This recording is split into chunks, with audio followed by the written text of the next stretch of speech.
A moment of clarity in the misty language guiding the future of interest rates. Marketplace Morning Report is supported by Progressive. Progressive Commercial Insurance protects small businesses with customizable coverage options as unique as your business. More at progressivecommercial.com. I'm David Brancaccio in New York. The Federal Reserve is fixing to cut interest rates, and we don't even have to use infrared night vision goggles to discern the central bank's intentions. On Friday, Fed Chair Jerome Powell came out and just said it. Marketplace's Nancy Marshall-Genzer has more on what could come next. Fed Chair Powell was speaking at the Kansas City Fed's annual Jackson Hole Symposium on Friday. He didn't say when the Fed would start cutting rates. He didn't say by how much, but his message was clear. The time has come for policy to adjust. The direction of travel is clear, and the timing and pace of rate cuts will depend on incoming data, the evolving outlook, and the balance of risks. There will be a lot of data over the next couple of weeks. This Friday, we get the Personal Consumption Expenditures Price Index, or PCE, for July. It measures monthly changes in prices, and it's the Fed's favorite inflation measure. A week later, the Labor Department releases the August jobs report. The Fed is hoping an interest rate cut would give the economy just enough gas to grow, keeping unemployment low without inflation getting out of hand. The Fed's next meeting on interest rates starts September 17th, so any rate cut would come just before the presidential election. Chair Powell insists the Fed doesn't pay attention to politics. I'm Nancy Marshall-Genzer for Marketplace. The 10-year interest rate is below 3.8% at the moment, close to its lows of the year. Makes sense given what we were just saying there. S&P futures are up about 0.1%, pointing to possibly new all-time highs during formal trading later today. NASDAQ futures are down 0.2%.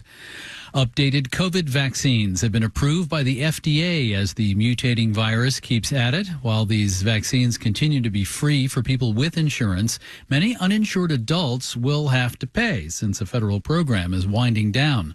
Marketplace's Elizabeth Troval has more. The CDC's Bridge Access program that gave free COVID-19 vaccines to uninsured adults ends at the end of this month. It vaccinated 1.5 million people over the past year, the CDC told Marketplace in a statement. Now, uninsured individuals no longer have that guaranteed source or access to free vaccines. Jennifer Tolbert is with Health Policy Research Group, KFF. She says for some, the $100 or more for a vaccine may be too high a price. Lower income uninsured individuals, which by and large are the majority of people who are uninsured, are at the greatest risk for deciding to forego getting vaccinated because of the costs they are likely to face. Roughly 11% of non-elderly adults in the U.S. are uninsured, according to KFF, concentrated in states that haven't expanded Medicaid, like Texas and Florida. I'm Elizabeth Troval for Marketplace. And one more number. The Wall Street Journal today estimates that about 1 million people have had their careers knocked off track by long COVID, the poorly understood condition where the virus produces persistent, debilitating symptoms.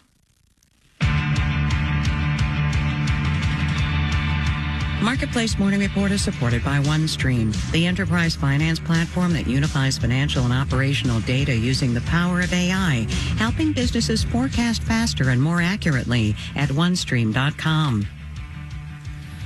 Every week, the government counts up and publishes the number of people who have just signed up for state unemployment benefits. Plus, they'll publish the total number already in the system. The report from last week showed 1.8 million people already drawing unemployment. What doesn't help folks looking for work is when they apply for what turns out to be a ghost job. Marketplace's Kimberly Adams explains. When you apply for unemployment insurance for the first time, you're counted in the initial claims for unemployment. But if you keep applying in the weeks after, you end up in the insured unemployment data set, commonly referred to as continuing claims for unemployment. And it's not a great place to be. A barren desert wasteland is the best way I can describe it. Ryan Coleman is an IT worker in Minneapolis who's been out of work for 11 months.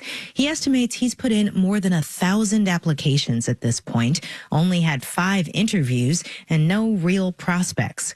He's pretty sure a lot of those jobs he applied for weren't even real, like one he saw last week. a local manufacturer here in the Twin Cities that was looking for an IT technician. They have posted this job every month for the last 3 months, at least. He applied, got rejected, and then 7 hours later, I'm on one of the job boards and the job has posted brand new, the exact same job, word for word. Coleman's frustrations are shared by a lot of job seekers these days, says Lisa Simon, chief economist at Revelio Labs, a workforce data company that's been tracking ghost jobs. Their prevalence has just grown dramatically over the past 5 years. These are positions that stay up for months at a time without a hire as companies seek to stockpile resumes, pan for the occasional gold nugget, or send a message to existing employees. So while in 2020, for every, say, 10 job postings, there would be 8 hires being made eventually. Now that number is down to 4 in 10 jobs result in a hire, which is a super dramatic drop. There are ways job seekers can spot a potentially fake posting, says Stacey Haller, chief career advisor for ResumeBuilder.com. The first thing I would do is look at the date of the job posting. Haller says if the job's been up for months, that may be a red flag. And if you see a job posting on a job board, the very best thing to do is to go to the company's website and see if that job is also listed on their career page.